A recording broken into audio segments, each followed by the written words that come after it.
Fadilati saum, menerangkan tentang keutamaan puasa. Sekarang kita lagi puasa ya. Ada sebuah hadis, as-saum junnatun.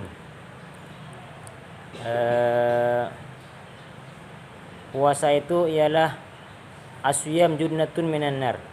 Malam yukhrikhu. Puasa itu ibarat perisai. Apa perisai?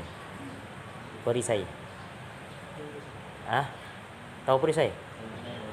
Ya, jadi alat penangkal dari api neraka. Artinya kalau kita puasa itu api neraka nggak masuk. Ini kalau kita analogikan misalnya ibaratnya baju hujan. Kalau kita pakai baju hujan gimana? Tidak ada air hujan masuk. Ya. Nah, ini puasa ini baju anti neraka gitu ya. Jadi kalau kita puasa maka api neraka tidak masuk. Junnatun. Asyam junnatun. Tapi malam yukhrikhu. Tapi selagi tidak dibolongin. Kalau dibolongin masuk juga ya. Sama dengan baju hujan, kalau kita gak bolong, bajunya bagus kan gak masuk ketika ada air ya. Tapi kalau ada bolongnya, air kan masuk. Akhirnya juga basah juga ya. Nah, sama juga puasa tadi dikatakan perisai anti api neraka. Tapi kalau nggak bolong, kalau bolong bisa masuk. Apa yang membolongkan puasa? Yang membolongkan baju anti puasa? Di antaranya ialah kidib dan ghibah. Apa itu kidib? Bohong. Apalagi ghibah. Apa ghibah? Ya, ngerasain orang ya. Jadi sekalipun kamu puasa, punya baju anti neraka, kalau kamu suka kidib, suka ghibah, itu seakan-akan baju anti neraka itu dibolongin, masuk di situ apinya ke dalam. Artinya apa? Kalau sekalipun kamu puasa tapi masih suka ngegibah orang, suka bohong, nggak ada gunanya baju anti neraka itu ya. Ya, begitu kan. Apinya akan masuk juga akan membakar kita dari celah-celah tadi itu. Makanya ada hadis ya, khamsun yuftirna shaim. Ada 5 perkara bisa membatalkan orang puasa. Nah, di sini dimaksud batal pahalanya tadi itu. Jadi sudah enggak menjadi perisai lagi karena sudah dibolong. Apa di antaranya? Yang pertama tadi itu namanya ghibah. Apalagi? Kidib, bohong, ghibah, terus namimah, sumpah palsu. Terus melihat dengan syahwat. Nah, jadi dijaga mata-mata sekarang nih. Jangan melihat yang diharamkan dengan syahwat. Tapi kalau hanya bertemu, sekedar bertemu ya, sekedar muamalah nggak apa-apa ya. Lagi jual beli, tetap muka apa. Tapi jangan diperhatikan ya. Oh kok cantik nih ya, perhatikan. Bolong itu sudah. Api anti nerakanya sudah bolong sudah ya. Itu namanya an-nadhur bi syahwatin. Lanjut. Al-babul rabi' asyar, bab yang ke-14 fi fadilatil faraid. Menerangkan tentang fadilahnya atau keutamaan salat fardu. Nah, salat ini satu ibadah ya yang spesial ya, yang beda dengan ibadah yang lain. Rasulullah sendiri ketika menerima perintah salat itu di mana beliau? Beliau langsung dipanggil oleh Allah ke Sidratul Muntaha ya. Pada peristiwa apa itu? Peristiwa Isra Mi'raj. Itu ketika Rasulullah menerima perintah salat. Kalau perintah-perintah yang lain seperti puasa dan sebagainya itu, Rasulullah masih di bumi. Hanya malaikat Jibril yang datang memberikan wahyu, menjelaskan bahwa umat Muhammad, kamu diwajibkan dan juga umatmu melaksanakan ini begitu ya. Beda dengan salat. Kalau salat apa? Tidak melalui Jibril, langsung Rasulullah dipanggil oleh Allah Subhanahu wa taala. Jadi saking pentingnya salat, makanya salat itu nggak bisa diganti dengan apapun ya. Kalau ibadah yang lain kalau gak kuat bisa ditinggalkan, bisa gugur ya. Apa contohnya? Puasa ya. Ada orang nggak kuat puasa misalnya nih. Contohnya orang yang sudah tua. Gimana sudah nggak kuat puasa? Bisa diganti dengan yang lain apa? Bayar fidyah. 1 hari 1 mud, begitu. 1 hari 1 mud. Kalau nggak puasa. Tapi kalau salat nggak bisa. Gimana? Nggak bisa salat berdiri, salat duduk, begitu kan? Nggak bisa duduk, berbaring. Nggak bisa berbaring, terlentang. Nggak bisa terlentang, disolatin, mati ya. Kan begitu. Saking wajibnya sholat, tidak bisa diganti dengan apapun. Kalau ibadah yang lain masih bisa diganti. Terus dalam sholat sendiri bisa kamu tulis ya. Ini nggak ada di sini. Dalam sholat sendiri itu terkandung beberapa nilai ibadah ya. Jadi bukan hanya sekedar berdiri, menghadap kiblat, ruku, i'tidal, sujud, duduk, bukan sekedar itu. Ada beberapa kandungan nilai ibadah di situ. Ya, di antaranya nilai ibadah jihad. Apa jihad? Berperang. Ya, di situ ada peperangan di situ. Peperangan melawan dua musuh. Yang pertama adalah melawan rasa malas gitu ya, hawa nafsu. Yang kedua, bisikan setan. Terutama kalau subuh ya. Subuh gimana subuh itu? Wah, itu luar biasa itu ya. Subuh itu enak-enaknya tidur dibangunin ya. Gambrang gitu ya. Bangun gitu ya. Wah, enak-enaknya tidur. Nah, ketika kita bangkit untuk sholat, itu namanya sudah ada nilai jihad, memerangin hawa nafsu dan memerangin bisikan ajakan setan untuk tidur. Langsung bangkit sholat. Itu yang pertama ya. Yang kedua, ada nilai puasa dalam sholat. Kenapa dikatakan nilai puasa? Karena ketika sholat kita nggak boleh makan ya, ya kan? Nggak boleh makan, nggak boleh minum ya. Seakan-akan juga puasa, ada nilai ibadah puasa di situ. Bahkan kemarin saya terangkan tentang takbiratul ihram. Masih ingat apa artinya takbiratul ihram? Takbir yang mengharamkan. Sesuatu yang halal sebelum sholat dimulai, ketika takbiratul ihram dikumandangkan maka haram dikerjakan. Kan begitu ya? Di antaranya makan gitu kan? Nah, itu namanya dalam sholat itu ada nilai puasa. Terus yang ketiga, dalam sholat juga ada nilai haji. Nilai haji, apa haji? Ibadah haji ya.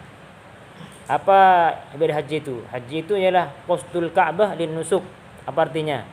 Bermaksud pergi ke Baitullah tujuannya untuk beribadah, begitu ya. Nah, dalam salat juga ada seperti itu, ada nilai bermaksud. Apa salat itu? Bermaksud hanya kepada Allah, kan begitu. Nah, kita salat hanya bermaksud kepada Allah. Inna sholati wa nusuki wa mahyaya wa mamati lillah, kan begitu. Sesungguhnya salatku, inna sholati wa nusuki dan ibadahku, wa mahyaya wa mamati, hidup dan matiku lillahi rabbil alamin, hanya untuk Allah. Jadi itu ada nilai haji, apa? Bermaksud hanya kepada Allah. Makanya dalam kitab lain disebutkan di antara syarat kalau ingin diterima salatnya itu ada 4. Silakan ditulis. Ini nggak ada di kitab sini ya. Jelasannya nih. Di antaranya apa? Pertama, harus betul-betul bermaksud karena Allah. Jadi salat betul-betul bermaksud karena Allah. Ini yang paling tertinggi nih. Bukan karena takut neraka, bukan karena pengen surga. Andai kata Allah nggak ngancam dengan neraka, Allah nggak ngasih janji surga, kita pun tetap akan sholat. Karena Allah saja. Kenapa? Karena Allah adalah Tuhan kita yang menciptakan kita. Kita sebagai hamba yang diciptakan, dikasih nikmat banyak. Maka sewajarnya memang pantas kita ini betul-betul hanya karena Allah dalam sholat. Ya, itu yang pertama. Yang kedua, syarat supaya diterima sholatnya yang kedua ialah ma'kaluhu wa masyrabuhu, yang dimakan, yang diminum, terus tempat sholatnya juga yang dipakai bajunya harus halal. Makanannya, minumannya, pakaiannya, tempat sholatnya harus halal. Kalau enggak halal tidak sah, tidak diterima sholatnya. Bahkan ada sebuah hadis, man shalla fi thawbin bi 10 darahim wa fihi dirhamun min haramin lam tuqbal lahu salatun. Ada orang salat dengan baju harganya 10 dirham. Tapi dalam 10 dirham itu ada hanya 1 dirham yang haram. Lam tuqbal lahu salatun, maka salatnya tidak diterima oleh Allah. Punya baju harganya 100.000. Di 100.000 itu ada 5.000 saja atau 100.000 dari uang haram. Kamu campur dengan uang 100.000 untuk beli baju itu, maka ketika dipakai salat bajunya itu lam tuqbal lahu salatun, salatnya tidak diterima. Jadi yang kedua apa yang kedua? Yang dipakai, yang dimakan juga, dan tempat salatnya harus halal. Yang ketiga, ayyahdura qalbahu, ayyuhdira qalbahu. Yang ketiga ialah hatinya harus khusyuk, harus hadir. Jadi bukan sekedar takbiratul ihram, berdiri, ruku dan sebagainya itu ya. hatinya kemana-mana, tidak. Jadi harus khusyuk hatinya. Laisa lil abdi min salatihi illa ma aqala minhu. Jadi dari salatnya seorang itu yang dihitung adalah kekhusyuannya. Konsentrasinya kita bahwa kita akan menghadap kepada Allah ya. Adapun misalnya ada lintasan sebentar, lintasan iklan ya. Seret tiba-tiba ingat kepada sate misalnya. Seret tiba-tiba ingat kepada masakan Mbak Ipa. Oh, kayaknya saya tadi lewat. Nah, itu lintasannya. Yang penting lintasan itu dikawal. Nggak boleh, saya lagi sholat. Lanjutin, kita akan menghadap kepada itu nggak apa-apa. Jadi yang dimaksud di sini, kamu sudah ada lintasan kamu langsung jalan terus. Artinya udah berapa rakaat tadinya gitu ya. Ya.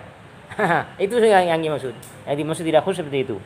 Jadi yang dimaksud di sini adalah harus khusyuk itu usaha betul-betul konsentrasi menghadap kepada Allah. Adapun lintasan yang hanya sekilas itu dimaafkan.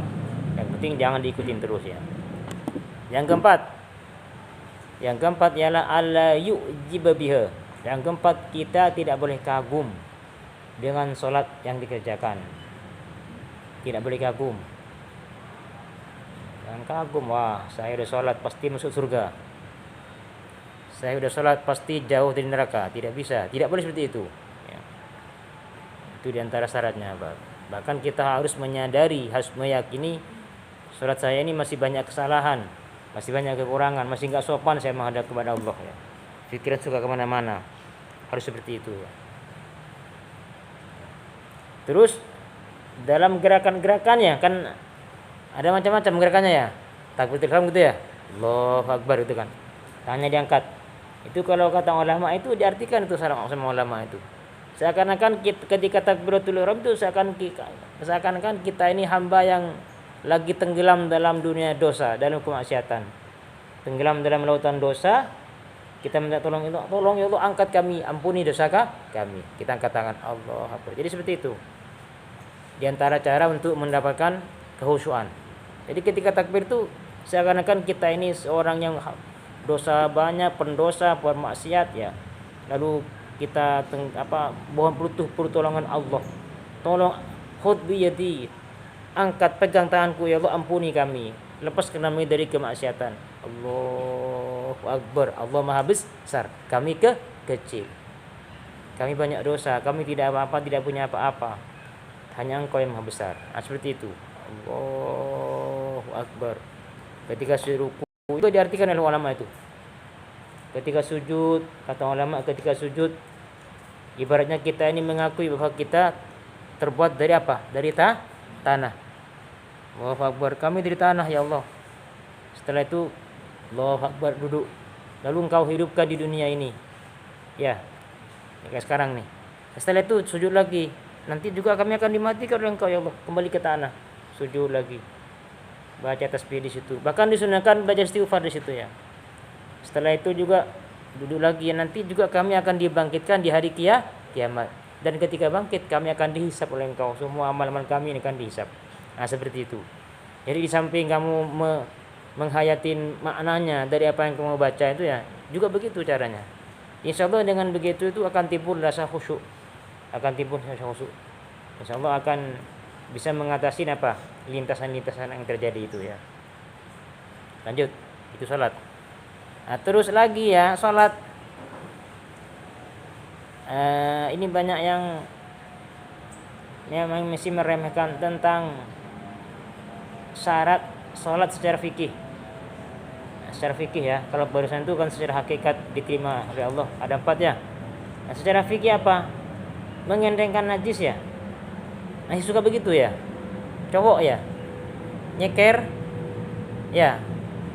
Itu saya sering bukan sering pernah melihat itu, bukan santri tapi sebetulnya sih anak luar. Bahkan nyeker sampai ke atas enggak cuci kaki. Ya, gimana hukumnya itu? Di antara syarat sahnya salat secara fikih ya, harus suci daripada najis. Sedangkan di sini orang lewat banyak, ada apalagi pasien tuh. Kamu tahu pasien kadang-kadang pergi kemana tuh? Buang sampah ya, atau apa saja enggak pakai sandal. Langsung jalan saja gitu ya. Ya kan? Bisa saja dia nanti di tengah jalan Kalau di sampahan tahu sampah itu kan di tempat sampah itu macam-macam di situ yang dibuang itu ya. Andai kata tidak ada orang ke situ, kemungkinan bisa saja dikatakan lebih aman lah. Tapi ini kan kita kumpul dengan pasien yang tiap hari ke sana, bukan tiap hari lah per pasien tuh buang sampah itu. Mas Roni itu pagi subuh tadi udah buang sampah ke situ. Dia nggak pakai sandal ya. Jadi kalau ke tempat sampah dia masuk ke lokasi sampah itu di situ udah macam-macam sudah. Bisa ada bangkai dan sebagainya. Dia langsung ke sini lagi. Nah, jadi hati-hati ya. Jadi usahakan jaga daripada najis ini ya. Penting. Lagi satu penting. Kalau kamu pergi ke kamar kecil lagi buang air kecil ya, jangan hanya mencuci kemaluan saja, tapi disiram. Apanya itu? Kakinya itu disiram, takut ada tetesan-tetesan. Saya pernah baca di khutbah itu kemarin, sering saya sampaikan ya. Inna amata ada bil qabri minal baul. Ay minhu ya, minhu ay minal baul. Paling banyak siksa kubur itu terjadi gara-gara kencing. Ada orang disiksa di kubur gara-gara kencing. Ay la istatiru minal baul. Dia tidak pernah menutupin dari tetesan-tetesan kencing. Tidak apa? Ay muhmilun min nadhafati jismi. Dia itu enteng menjaga kebersihan atau kesucian badannya. Jadi pergi ke kamar mandi itu habis buang air kecil langsung hanya dibasuh kemaluannya langsung pergi. Padahal ada tetesan di kakinya, begitu kan? Ya, itu jangan sampai seperti itu. Jadi bukan hanya sekedar mencuci kemaluannya tapi kakinya pun disiram. Kalau perlu, kalau sekiranya khawatir ada tetesan ketika kencing, sampingnya siram juga tuh. Ya, disiram juga. Dan tandanya itu ada, tandanya itu enggak bersih apa. Saya sering mengganti, ada orang dari kamar kecil tuh ketika masuk masih bau pesing. Berarti itu enggak disiram semua tuh, paling hanya dicepok kemaluannya saja langsung pergi gitu kan. Kan begitu. Enggak boleh seperti itu. Jadi setelah cebok siram lagi. Karena itu najis.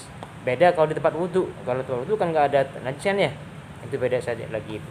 Hati-hati ya. Oke, lanjut kitabnya. Al-babus sadis. Al-babul khamis asyar ya. Bab yang ke-15 nanti ini masih ada 14 bab, ada 40 bab di sini ya. Al-babul khamis asyar. Bab yang ke-15 fi fadilati sunan. Menerangkan tentang keutamaan salat-salat sunnah. Nah, ini lagi terutama sekarang salat tarawih ya, salat sunnah tarawih hanya setahun sekali kita maksimalkan ya. Jangan sampai ada yang bolong. Nanti setelah pulang ke rumah tetap salat sunnah. Bagaimana kalau misalnya pas lagi waktunya salat tarawih diajak oleh mama atau papa kemana? Belanja gitu ya, beli baju baru ya, ya udah pergi, tapi nanti setelah sampai di rumah sholat sendiri, karena sholat tarawih itu boleh juga dikerjakan dengan sendirian, tapi disunahkan al-afdal disunahkan bahkan berjemaah, tapi yang kata sholat sendiri juga boleh ya. Jadi misalnya nih setelah pulang dari sini liburan diajak orang tua jalan-jalan tak kemana ya, nanti usahakan sampai di rumah itu disolatin sendiri sholat tarawihnya itu ya, jangan sampai bolong. Karena sholat tarawih itu hanya setahun sekali. Al-babus sadis, bab yang ke al-babus sadis asyar. Bab yang ke berapa? 16 fi fadilati zakah. Fi fadilati zakat, menerangkan tentang keutamaan zakat. Zakat ada berapa macam zakat? Ada berapa macam zakat? 2. 1 zakat fitrah, 2 zakat harta ya, zakat mal. Kalau punya dizakatin. Al-babu sabi asyar. Bab yang ke berapa? 17 fi fadilati shadaqah. Menerangkan tentang fadilahnya sedekah. Nah, ini dianjurkan sedekah ini ya. As-shadaqah itu tadfa'ul bala. Sedekah bisa menolak bahaya. Sering sedekah insyaallah selamat dari bahaya ya. Terutama di bulan-bulan ini. Di bulan-bulan Muharram, bulan-bulan Ramadan nih. Perbanyak sedekah ya, kalau punya ya. Tapi ada caranya sedekah begini. Barang siapa yang ngasih makanan sedekah, makan kepada orang yang puasa, maka orang yang ngasih makanan itu dapat nilai sama dari puasanya orang yang disedekahin. Hanya Faiz ngasih sedekah berbuka kepada namanya ihsan. Ada ihsannya? Oh iya. Faiz kepada ihsan. Pas ketika Maurib itu Faiz kan punya kurma nih, dikasih kurma. Ya, lalu sama Faiz, San, kan sebelum maghrib ya, masih belum buka itu dikasih kurma oleh panitia. Langsung sama Faiz tambahin air, beri air satu gelas. San, nih, ambil kamu. Ya, kata Faiz. Nah itu Faiz itu dapat pahalanya puasanya ihsan. Faiz itu. Tapi pahalanya ihsan, puasanya ihsan gak dikurangin ya. Tapi Faiz dapat pahalanya ihsan. Ihsan begitu juga. Saya juga pengen kata ihsan dapat pahala seperti Faiz.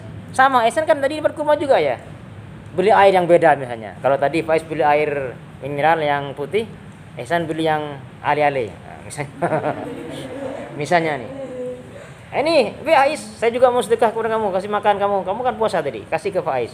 Sama, ihsan nanti dapat pahala nilainya, pahalanya puasanya Faiz. Nah, ini bisa diatur nih.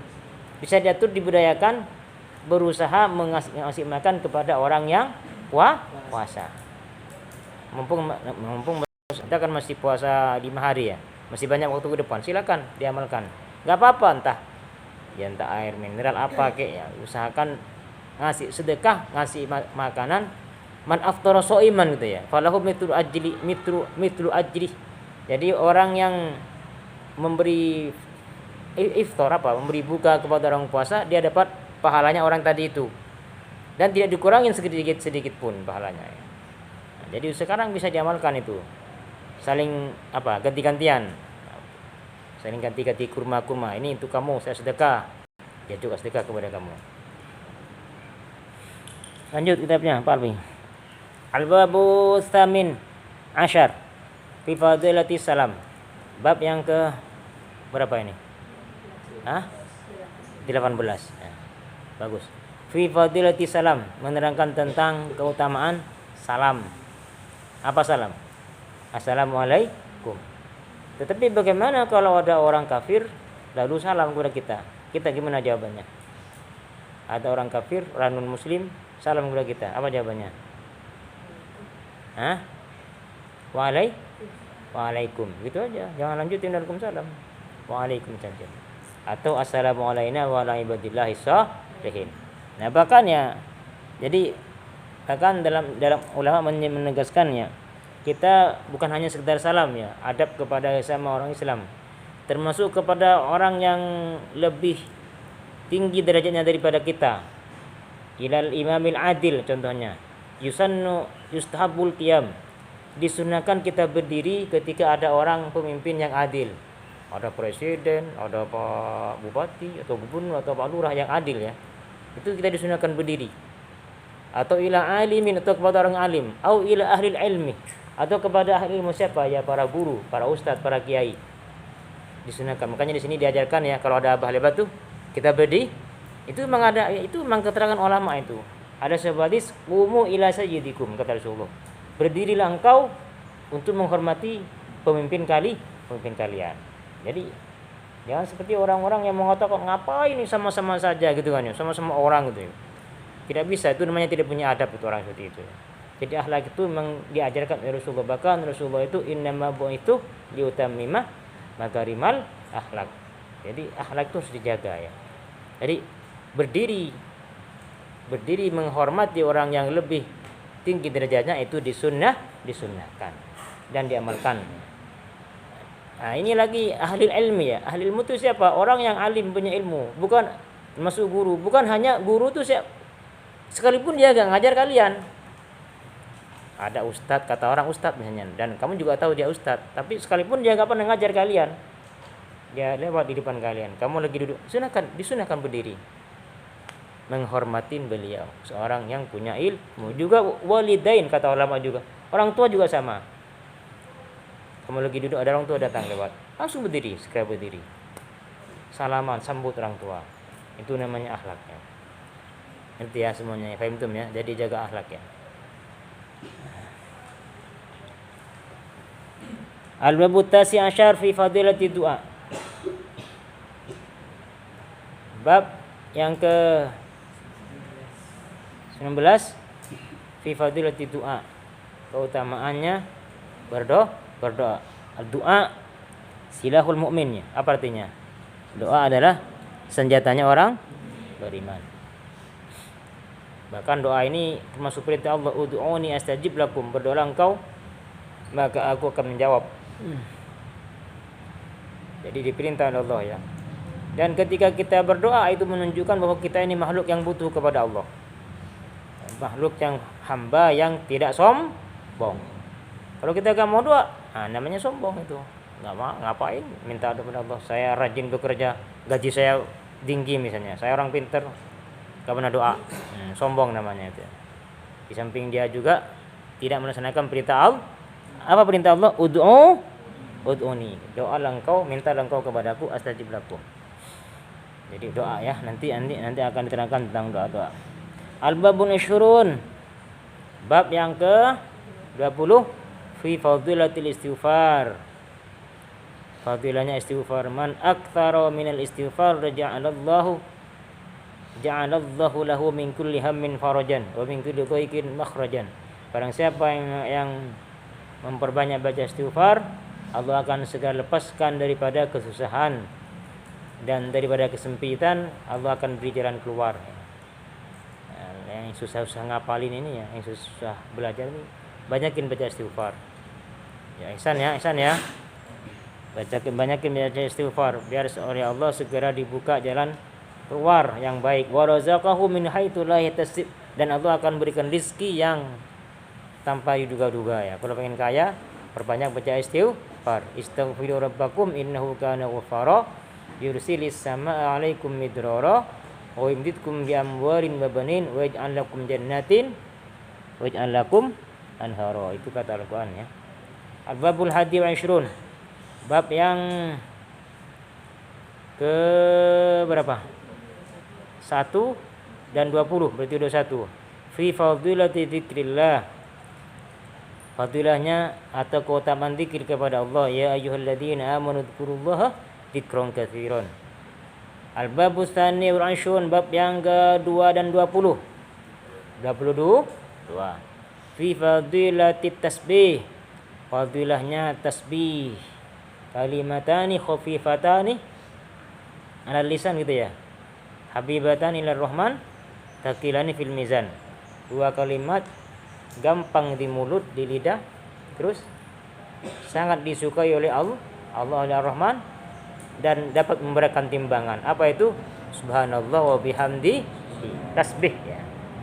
Jadi tasbih itu nanti bobotnya itu berat sangat nanti itu pahalanya itu ya, tasbih itu ya. Makanya tasbih, surat tasbih, apalagi surat tasbih ya. Al-babu tsalits wal 20. Bab yang ke berapa? 3 dan 20. Fi fadilati taubah, keutamaan taubat. Al-babur rabi' wal 20. Bab yang ke 4 dan 20. Fi fadilatil faqr. Fadilahnya fakir ya.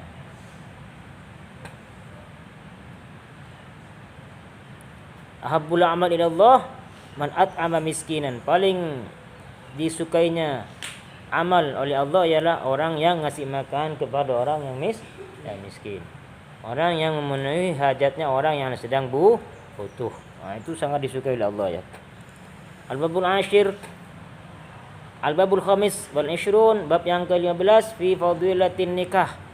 Fadilahnya nikah ya, nanti masanya kamu nikah ya. Al-babus sadis wal 20. Bab yang ke berapa ini? 6 dan 20, berarti 26. Fit tasydid ala zina. Tentang menerangkan tentang apa? Larangan atau desakan atau penekanan untuk menjauhin zina, jangan sampai zina, naudzubillah ya. Al-babus sabi' wal 20. Bab yang ke 7 dan 20 fi tasydid ala liwat. Ini pelarangan tentang liwat. Nah, liwat itu watik dubur namanya. Ini yang dikerjakan oleh umatnya Nabi Lut yang melanggar ya, yang enggak beriman. Al-babu tsamin wal 20. Bab yang ke-20 yang ke-8 dan 20 fi man syurbil khamri, menerangkan tentang larangan meminum khamar. Kata Ibnu Mas'ud ya, kalau engkau lagi apa? Idza dafantum syaribul khamar, kalau kamu apa namanya? Mengubur mayit ya. Mengubur mayit yang ahli minum khamar. Maka kata Ibnu Mas'ud, coba digali katanya. Nanti dia akan berubah posisinya.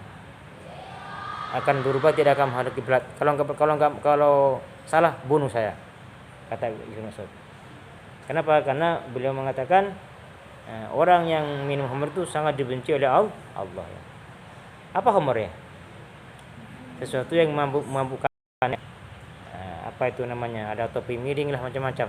Jangan sampai minum khamar. Al-babu tasi' wa 20, bab yang ke 9 wa 20 dan 20 fi fadilatir ramyih, fadilahnya melempar tombak atau apa ya di dalam peperangan ya. Al-babu thalathuna, bab yang ke-30 fi fadilati birril walidain, fadilahnya birril walidain, wallahu a'lam bishawab. Bismillahirrahmanirrahim. Allahumma inni astaudi'uka ma 'allamtanihi